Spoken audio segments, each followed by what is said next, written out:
Hi everyone, welcome back to my channel. My name is Heather and today I am here to talk about all of the books that I read, or at least finished, in December.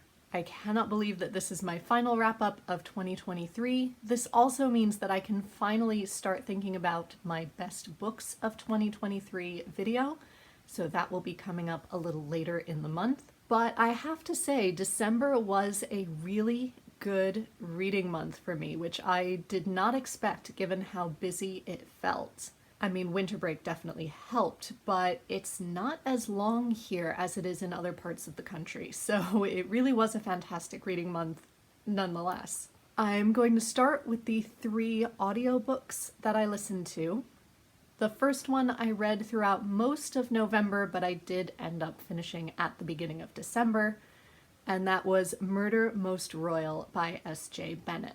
This is the latest in Her Majesty Investigates series, in which the late Queen Elizabeth II is also an amateur detective, and a pretty good one.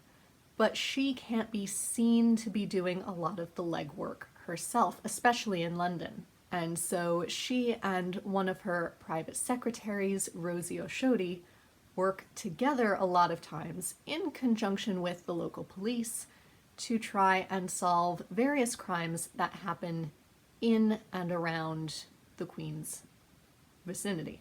I had read online before I started listening to this one that a lot of people didn't love it as much as the first 2, but I have to disagree. I really enjoyed this one. I always love Bennett's characterization of the royal family, especially Prince Philip, and his interactions with Queen Elizabeth. I think, given what I know of the 2 of them, I think they're really pretty accurate. I could picture him saying all of those things to her. This one takes place in December of 2016 over the Christmas holiday as the Queen and her family are staying at Sandringham.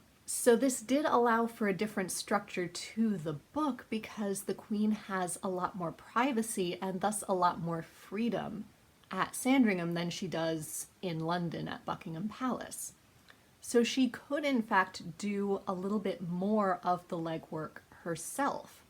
She could walk down to the stables by herself and talk to the stable hands and talk to various people in the village, just because she was there. Yes, there was still, of course, security, which actually plays a big hand in the big reveal and twist at the end. But because the Queen could do a lot more of the legwork herself, which was really wonderful to see, and it really fleshed out her role as a main character in these mysteries, it did mean that we didn't get to see as much of Rosie, which I think was the problem that some people had. I did miss Rosie. I do love Rosie as a character, but honestly, I really did like this style as well, because if it's called Her Majesty Investigates, I want to see a lot of the Queen investigating. I love this whole series, however, and I can't wait for more. She has left herself a lot of scope for many more books in the future, and I'm really excited for the next one. However, that audiobook did take me a long time to listen to, mainly because I'm listening to it in 15-minute chunks as I'm wolfing down food at work. So I thought for the month of December, after having a discouraging amount of progress with that one, I thought I would go for some shorter, what I thought would be lighter audiobooks. So I picked up the last 2 Mrs. Harris novels. I have been looking forever to find the last 2 Mrs. Harris novels in print, and you cannot find them. They were republished about 10 years ago, but even those have gone out of print. However, the audiobooks were recently re-recorded, so I bought them on Audible because that was the only way to get hold of them affordably. If you're familiar with the book or the film Mrs. Harris Goes to Paris, which came out a year or 2 ago, the film at least, it's a series about Mrs. Harris, a Cockney char lady or cleaning lady in the 1950s, 50s or 60s, I want to say, and all of the various adventures that she takes herself on just through sheer determination. And the first book, in fact, the first two books, and the film were delightful. And I know the fourth was my mother's absolute favorite, so I've been looking to get hold of them forever.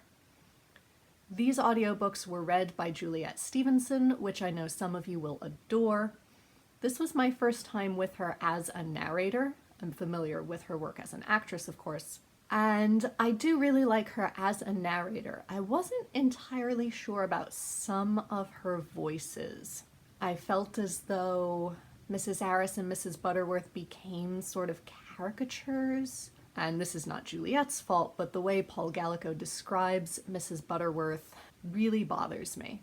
But these last two books are of various adventures. The third is Mrs. Harris Goes to Parliament, in which Mrs. Harris unintentionally ends up running for a seat in Parliament, and all of the adventures that go along with that. And then the fourth one was Mrs. Harris Goes to Moscow, in which she wins tickets, again unintentionally, for a package trip to the Soviet Union and all of the adventures that happen with that. Because they are so short, I don't want to say too much more about the plot or the characterization because I feel like that will spoil things. I will say if I'm reading them, if I'm physically reading them, they're a lot more funny and a lot more comforting. With the audiobook, especially because I have to listen to it in such short chunks, the tension and the nervousness that I feel for these characters is just elevated and prolonged, and it almost becomes torturous, and it has the opposite effect that I'm looking for. But I did end up finishing Mrs. Harris Goes to Moscow with my mother's old copy, and that made it a lot better. So those were the audiobooks that I read, but now on to the physical books. The first book I read in December was Miss Bunkle's book by D.E. Stevenson. And I have to say, this book is, 300-ish pages? Just about 300 pages. I think I read about 280 pages of it in one day, on the train in and out of New York City. I loved it. This is a book in which Miss Bunkle is a spinster living in a small country village in the 1930s in the UK, and she's short of money. So she writes a novel that is heavily based on the town in which she lives. And the beginning is quite factual and true to life, and in the second half she invents these happy endings or fantastical endings for the various characters. However, her book is incredibly successful, which means people in the village start reading it and start figuring out that it's based on them. And then, much to everyone's surprise, the endings that she made up for these people start to actually happen. And of course, other people are horrified and outraged at the way she's drawn them. And this leads to all sorts of adventure and chaos, but in the coziest way possible, I found. I can see where it wouldn't work for some people. I feel like it is quite slow to start. I feel like you get a lot of characters all at once. Some of the characters are truly awful, and you hate every time they show up on the page. But to me, it's almost like when Mrs. Norris shows up. I hate when she shows up on the page, but there is something a little bit fun about whenever she's in a scene. I enjoyed it so much that I went on to buy the next 6 or 7 D.E. Stevenson novels that exist in this edition, including the sequels to Miss Bunkle's book. So I am really looking forward to reading them, and I hope that she becomes a new favorite author. Then from the My Dad Picks My TBR video, I read one of his picks this month, and that was In Mozart's Shadow by Carolyn Meyer. And this is what it sounds like. a young adult novel which tries to retell the story of Mozart's sister, Anna, I believe, Nannerl. And she was also incredibly talented. She was a very gifted pianist, maybe not a composer, but a very gifted musician at least, and looks at how she must have felt living with their father, who was incredibly controlling, and all of the ups and downs that that causes in a lot of her relationships with her friends, with her brother, with music, potential romantic relationships. I found it really, really interesting. I have loved Carolyn Meyer for a long time, and yeah, I'm glad I read it. I really don't have more to say about that one. It was just, I read it, it was good. That's pretty much it. There was nothing deeper to it. It didn't grab me like that. But I am glad I read it. Next, in historical fiction about under-recognized historical figures, I read Antoinette's Sister by Diana Giovinazzo, which is the story of Charlotte, who was one of Marie Antoinette's sisters. She and Marie were very, very close because they were around the same age. Maria Theresa had tons of children, and it focuses on Charlotte, who ends up marrying the King of Naples. Her sister Josefa was supposed to marry him, but she ends up dying before they can be married, so Charlotte is sent in her place. This was fascinating. It was gripping. It was beautifully written. The characterization was stunning. It looks at her relationship with Marie Antoinette. You get letters between the two of them, which I hope are based on actual letters. And so you watch Charlotte have a lot of struggles in her relationship with her mother, but then having to become more and more like her mother, because as she discovers, her husband, King of Naples, is really pretty useless. So she has to take charge and really be the strong leader to keep the country running. In addition, it looks at her romantic relationships with the king and with other people. And meanwhile, through all of this character development, you're getting letters from Marie Antoinette over the period of their lives. And if you know the French Revolution, you can see what's coming and you can see what's going to happen, but Charlotte can't. It tied in so many historical events that I knew happened around the same time, but it never occurred to me how interconnected they were. For example, Emma Hamilton shows up and becomes quite a close friend of Charlotte. I never thought that Admiral Nelson was involved with Naples or with revolutionary France, but it was so close to the Napoleonic Wars. Of course that makes sense. It was a fabulous read, and I feel like this book, I haven't seen it much around BookTube or around bookshops, so I would highly encourage you to check it out if any of what I've said sounds interesting to you. Then over Christmas Eve and Christmas Day, I always like to read an Anna James novel. This has become a tradition over the past couple of years. And so this year I read the last Pages & Co. book, which is The Last Book Wanderer. I can't tell you anything about the plot, given that we've had 5 books prior to this. But these are magical and cozy and just truly delightful.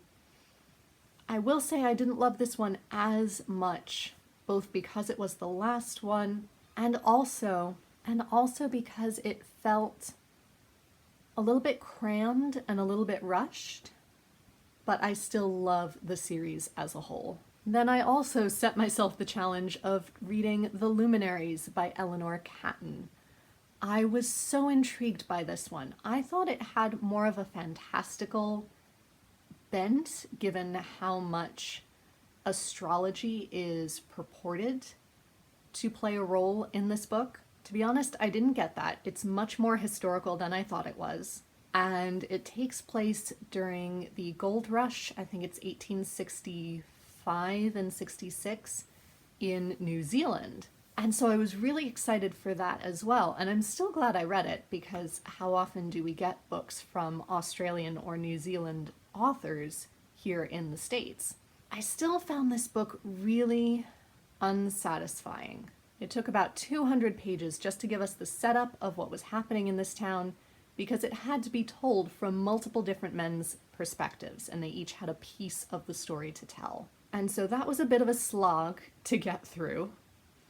However, once I got through that and I thought, okay, I've kind of got a grasp of who's who and sort of what's going on, then we got to the investigation piece, and we got a few more clues. Then we got to the trial, where we put all of those pieces together, and then there's this major twist at the end of the trial sequence, and I thought, oh, where are we gonna go? Then we go back in time, and we see it all again from these other two characters' perspectives, which to me didn't add anything new. It didn't add anything that we didn't already know. And so I was left just wondering what the point of it was. It is beautifully written. Eleanor Catton is a very talented writer. I just didn't feel like the payoff for 800 pages was really worth it. But clearly other people did. Other people have loved it. It won various prizes, including the Man Booker Prize. I'm torn about whether or not to watch the television series, because the description of the television series looks completely different to the plot that I picked up on in here. So I don't know. If you've watched it, let me know. Is it worth it? Then I thought I'd balance things out and go for something short, so I picked up Blue Stockings by Jessica Swale. I love Jessica Swale as a playwright. I loved this play. I loved her play about Nell Gwynn that I read. And I'm so excited she's going to be writing the Paddington musical that's coming out in London soon. I can't wait, and I hope I get to see it. This play, however, is about some of the first women admitted to Girton College in Cambridge in 1896. Yes. And so you follow both the students and the teachers as they try to learn, try to navigate their classes, try to navigate their families' expectations. Are their families happy that they're doing this? Are some of the lecturers willing to teach them?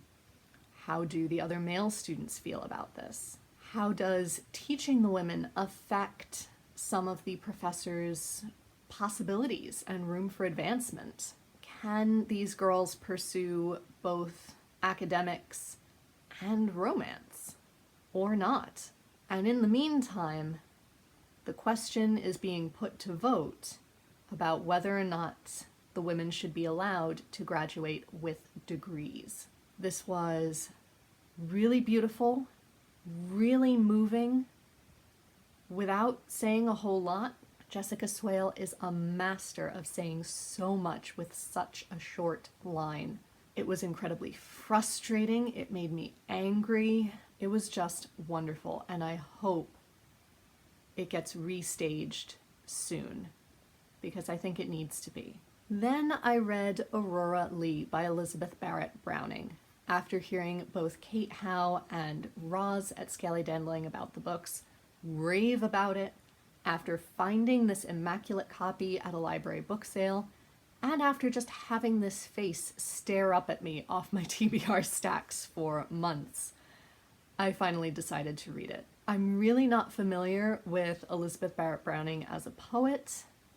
I could place her in the right era, but I might know one of her poems, but beyond that, not a lot. And this is about Aurora Lee, who is half English and half Italian, orphaned at a young age, and is thus brought back to England to live with her aunt and her cousins. And so she's already an outsider. She's already foreign and different. But then on top of that, she wants to become a writer. And so this follows her life, her relationships, her musings on life and love and God. I will say I didn't love this as much as Roz or Kate. I think she made some beautiful points in here, but to quote Billy Connolly, I also think it was 2/3 too long. She would make beautiful points and then go on about them for about 2 pages, and that would lose me completely. I think sometimes being succinct is better, but that was clearly not the style in the Victorian era. I'm also not entirely sure what happened at the end of this. I really didn't follow that last book and how everything played out between Aurora and her cousin Romney and Marion. I'm really not sure what happened there. But I am glad I read it, and I'm probably going to hang on to this just because it is such a beautiful and rare copy. And then lastly, on New Year's Eve, I ran straight through A Snowfall of Silver by Laura Wood. This was the last Laura Wood that I had to catch up on, and I'm so pleased I did. It was just a treat. This was in Laura Wood's series of young adult, coming-of-age romance sorts of books, usually set in the 1920s or 1930s. And in this one, Freya decides to run away from home in Cornwall and go to London to seek her fortune and try to become an actress. This was just delightful. I will say the romance in this is fairly predictable, although it does have a lot of really good points and talking points, I think, especially for teenagers. I loved the found family aspect of it, and I think there were other aspects of Freya's character development that were completely unpredictable and unexpected, and it was just an utter delight. I fell into the world. I could picture every single character so clearly. It brought up so many good points about mental health, about racism, about healthy relationships versus unhealthy relationships. There are characters of a fairly diverse sexuality in here, and it's not really made a big deal of, even though Freya is quite sheltered originally. And I really loved that. I think that's the way it should be, honestly. And all three of Laura Wood's books like this, Under a Dancing Star, A Sky Painted Gold, and this one, are just lovely. And this one was a perfect sweet delight to round out the year. So those were all the books I managed to read in December. I am now really looking forward to finding out what my favorite books of the year are going to be. I think some of these might end up on that list. I haven't had a great reading month for a couple of months now, so it was so wonderful to finally get into books that I really love, and I hope I can keep that trend going in the new year as well. Let me know down below what some of your favorite reads of December were, what some of your favorite reads of the year were if you don't have a channel and you're willing to share. And until next time, be safe, be well, and happy reading. Bye everyone.